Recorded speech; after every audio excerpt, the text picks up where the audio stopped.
Okay, today I will discuss about a new chapter, that is chapter 11.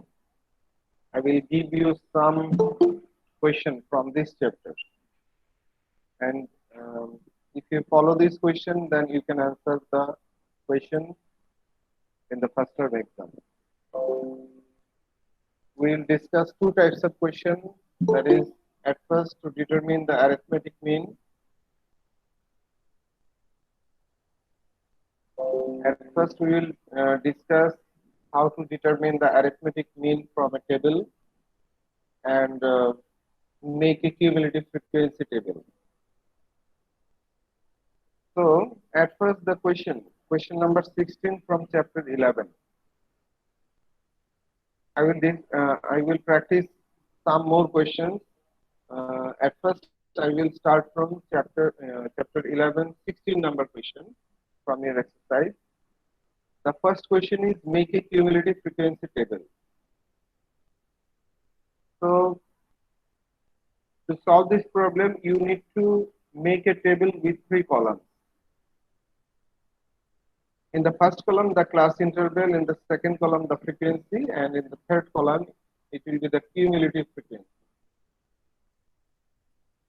So, here in the first column, from the table, I just put this value here, that is these two rows, savings in Taka and frequency.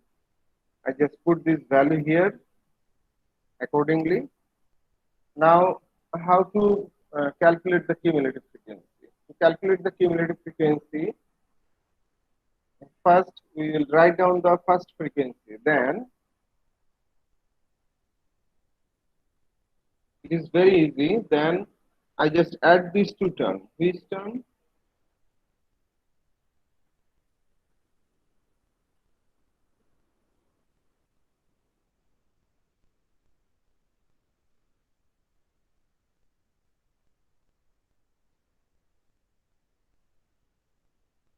Where is shape?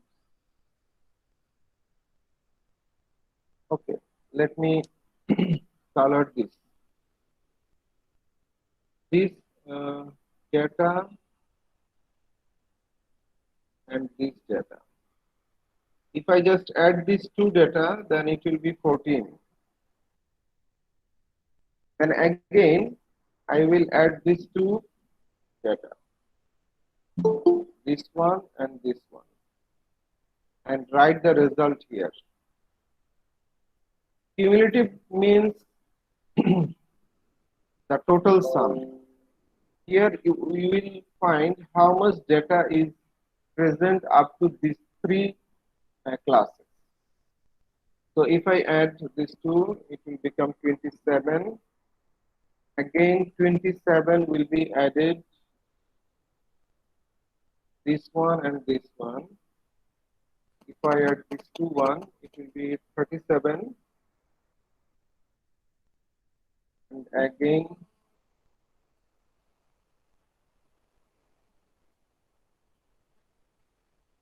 these two,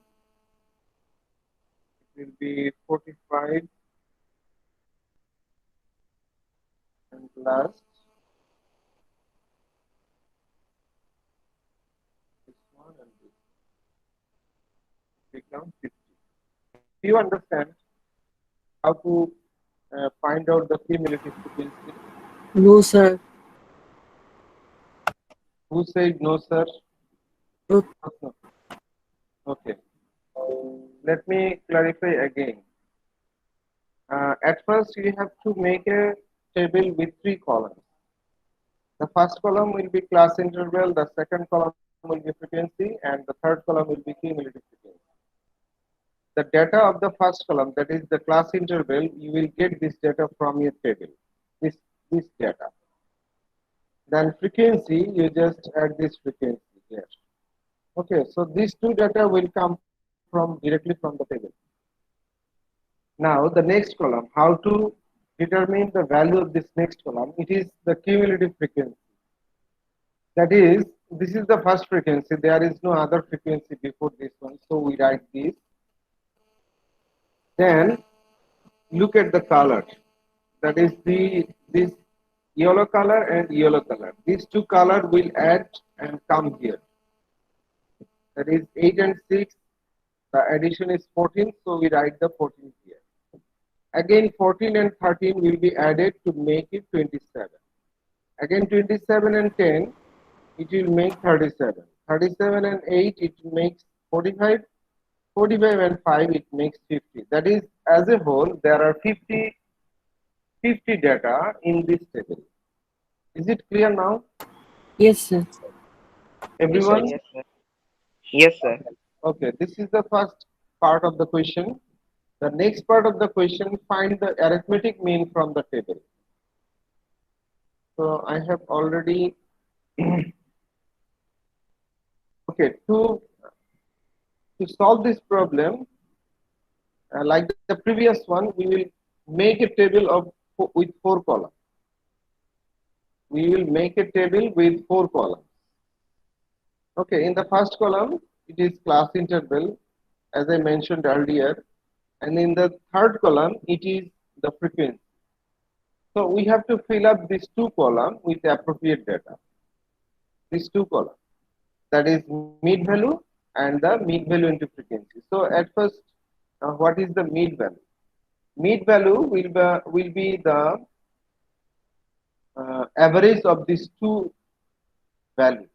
In the class interval, the first data is called the lower limit of the class, and the highest data is the called upper limit of the data. So here you just calculate this the sum average of these 2 values. That is, we just add 41 plus 50 and we will divide it by 2.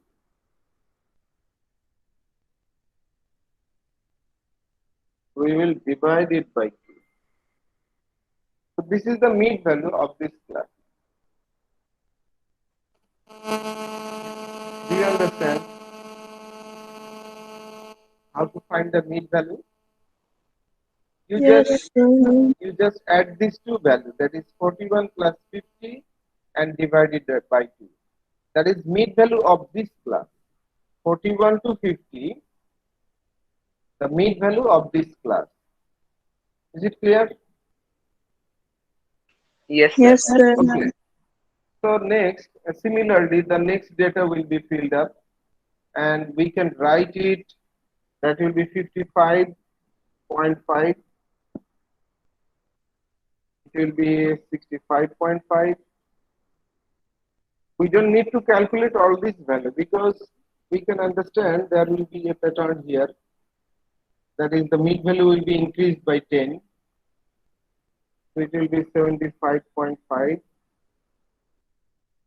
85.5, and 95.5. So we get the mid value. Now here it is called mid value into frequency. For the time being, don't look at this column, at this row. Okay, now this is, we will find the mid value into frequency from here. So it means we will multiply this one, we'll multiply this one with this one. Okay, I'm using Microsoft Excel, so the calculation is automatically done.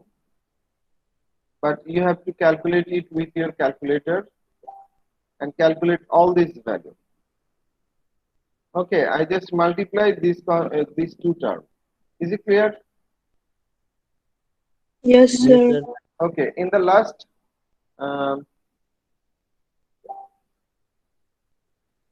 this row, in the last row, this is the total frequency, and the total frequency it is called n, small n. Let me write it here, small n.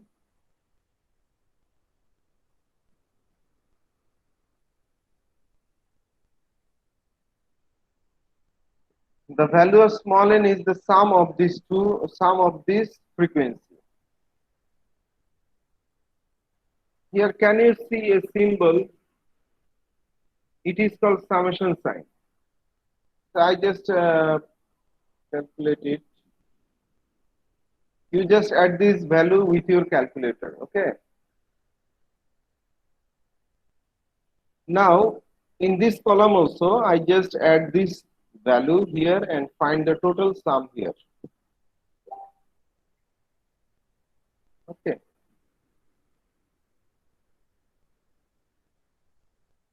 Do you understand? Yes, sir. Okay. Now Yes, sir. there is a formula. There is a formula to. Let me take this part to somewhere. Uh,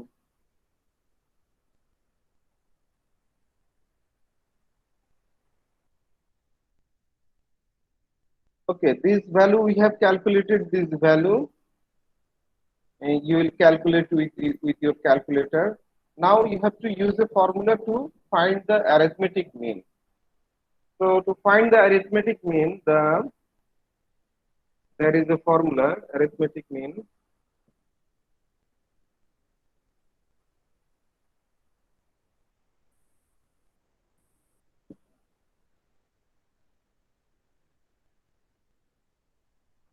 Arithmetic mean equal 1 by n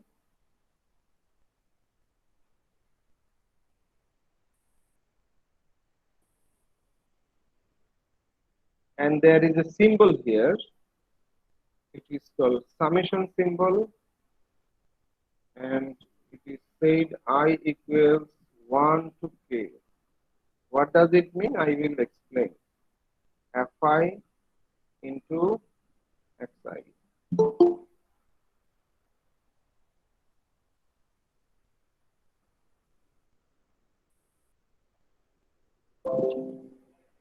Okay, let me clarify this part. Fi into xi. This is xi and this is fi. It means for the first row, for this first row, here it is f1 x1. Here the value of I is 1. It represents the first row. For the second row, it is f2 x2. For the third row, it is f3 x3. We just multiply these two terms. So as a whole, we will use a general expression I, where I is equal to 1 from it starts from 1 and up to k. We don't know how many rows will be there, so we just take it as a variable k. It means we will find the sum here. This is the value, this is the value, this one. This one represents I equals 1 k fi xi. This value. Is it clear? So now 1 by n, it is 50. The value of n is 50. And here this value is 3485. 3485. Now we will divide this 3485 by 50. And what will be the result? Do you have any calculators? Okay, let me calculate it. 3, 4, Sir, 69.7. 69.7. 69.7. Okay. So this is the answer. So at first we determine the cumulative frequency and now we determine the arithmetic mean from a table of data. So is there any question from your side?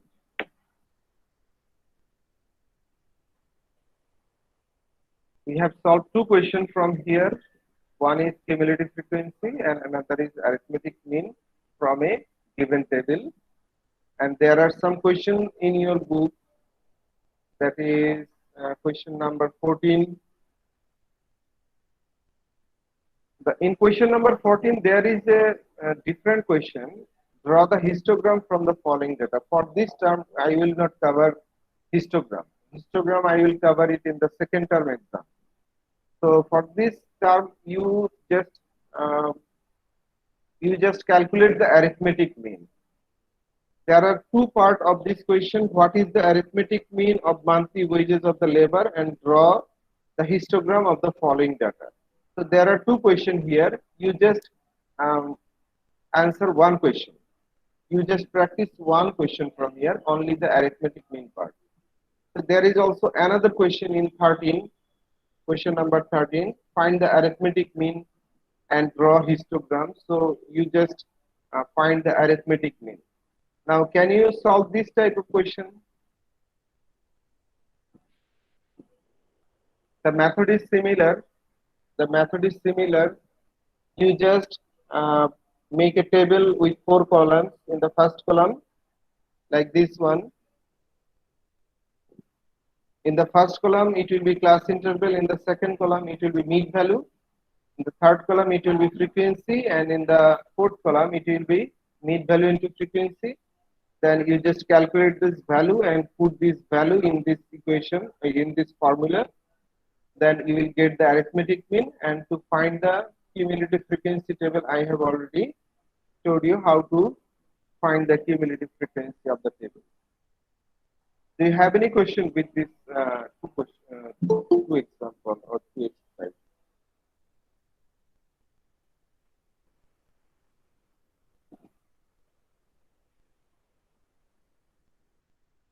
Do you have any question?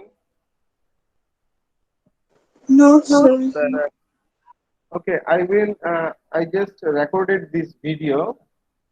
So I will give the link of this video. If anyone failed to understand, he or she can watch this video again and try to understand. If you have any problem, you can ask me in the next class. Tomorrow we have another class. Okay. So Okay, sir. next I will move to another chapter, that is chapter 8. I have discussed only one question from chapter 8. So I want to give some more questions so that you can answer in the first term exam.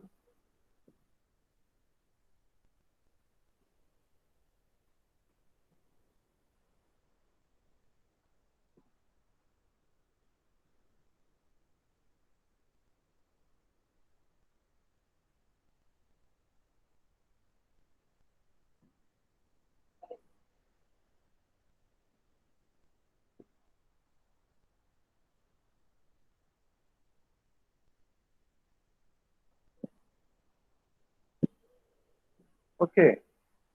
I have completed theorem number 1 in other class. Today we will discuss, I think I don't have enough. Yes, I have time. Okay, the opposite sides and angles of a parallelogram are equal. Today we will discuss this theorem. The opposite sides and angles of a parallelogram are equal.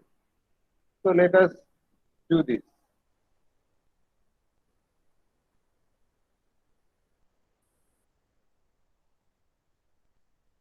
So our general enunciation is the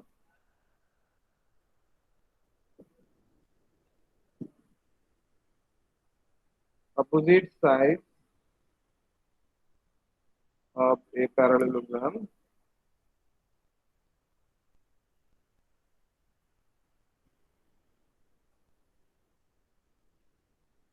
opposite sides and angles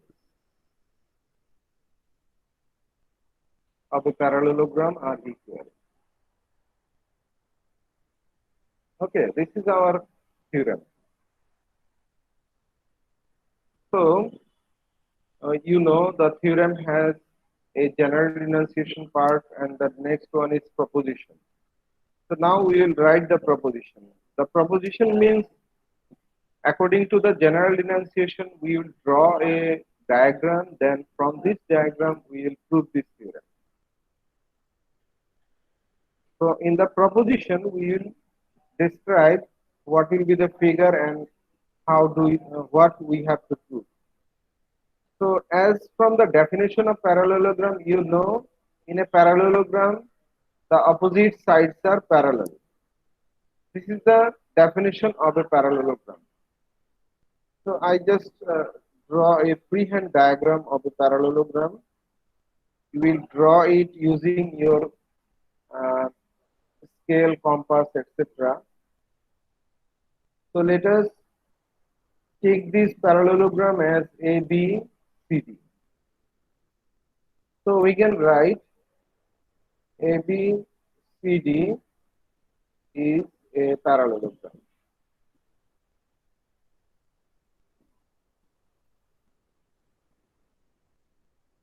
And what we have to prove here? We have to prove that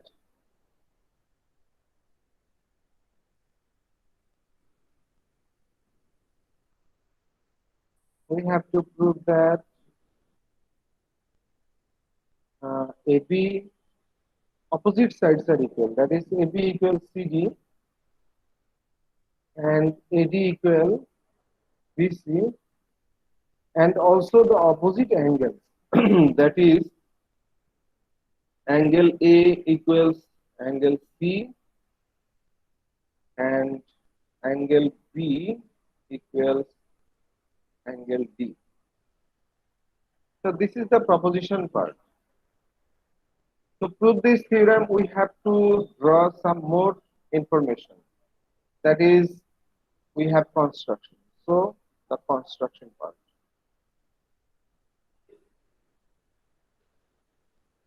The construction, let us join AC. That is, we draw a diagonal. Do you know what is diagonal? Diagonal is the line joining the opposite point or opposite vertices of a parallelogram or an equilateral. Let us join AC. So we have completed the proposition and construction part. Now we will move to the proof part.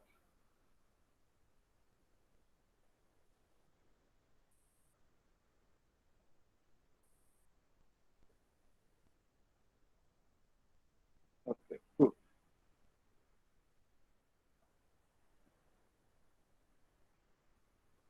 Do you understand so far? Yes, sir. Okay. If anyone fail to understand, you just ask me. I will repeat. So after drawing, we see that there are two triangles. That is triangle ABC and triangle ADC.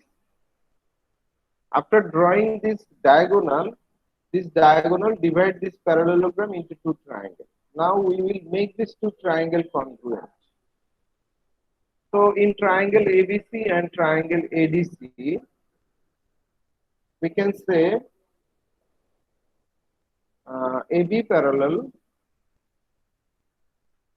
PD and AC transversal. This is from class 7.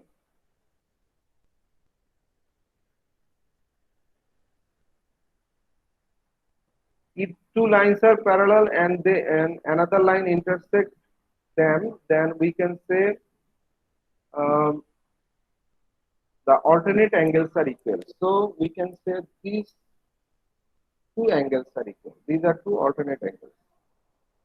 So angle BAC equal angle ACB. And we give a justification alternate angles.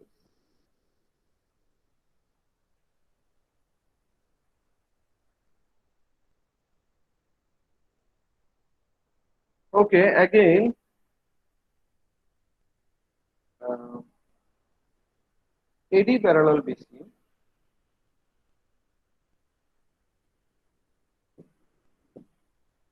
AD parallel BC, and AC is transversal.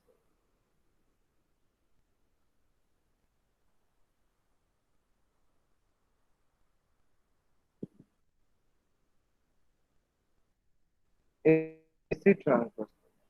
So it means AD, this line and this line. They are parallel to each other and AC is their transversal.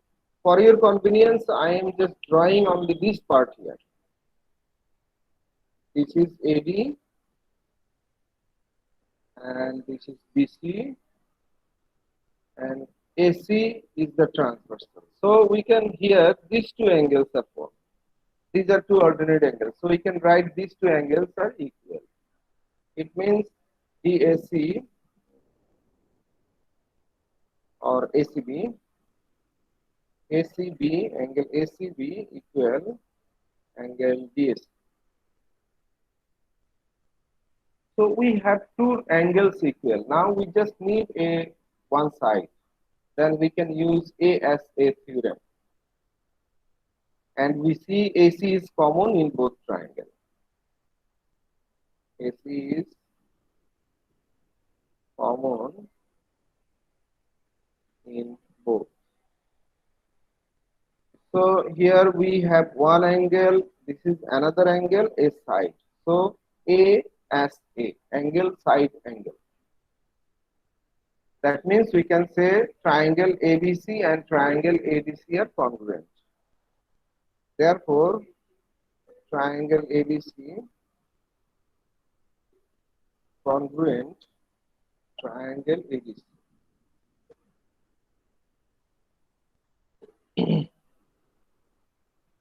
Therefore, if these two triangles are congruent, now we can say in this congruent triangle the side will be equal and the angles will be also equal. So we can say AB equal CD and AD equal BC, and the opposite two angles, that is this angle and this angle, that is angle B will be equal to angle D. So we have almost proved the most part of this theorem. That is, here we have to prove the sides equal and angles. We have only left one angle, that is angle A equal angle C. In geometry, there is a convenient way to prove this type of situation. We can only say that in similar way,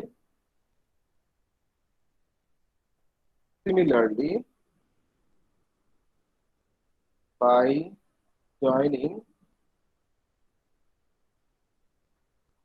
BD, that is, in this theorem we join AC for the first part.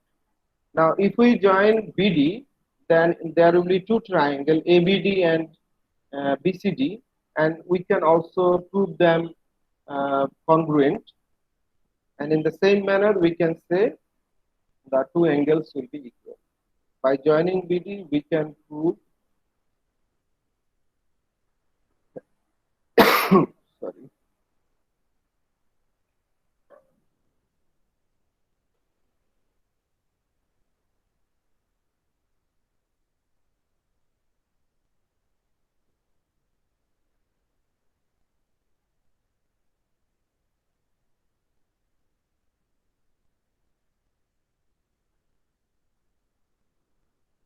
Is it clear?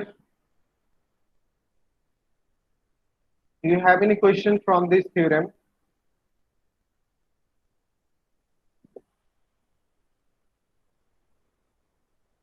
Hello? No, sir. No, sir. Okay. I will also share this video with you. If you can watch this video again and again. And if you have any problem, then you can ask me or you can watch the video.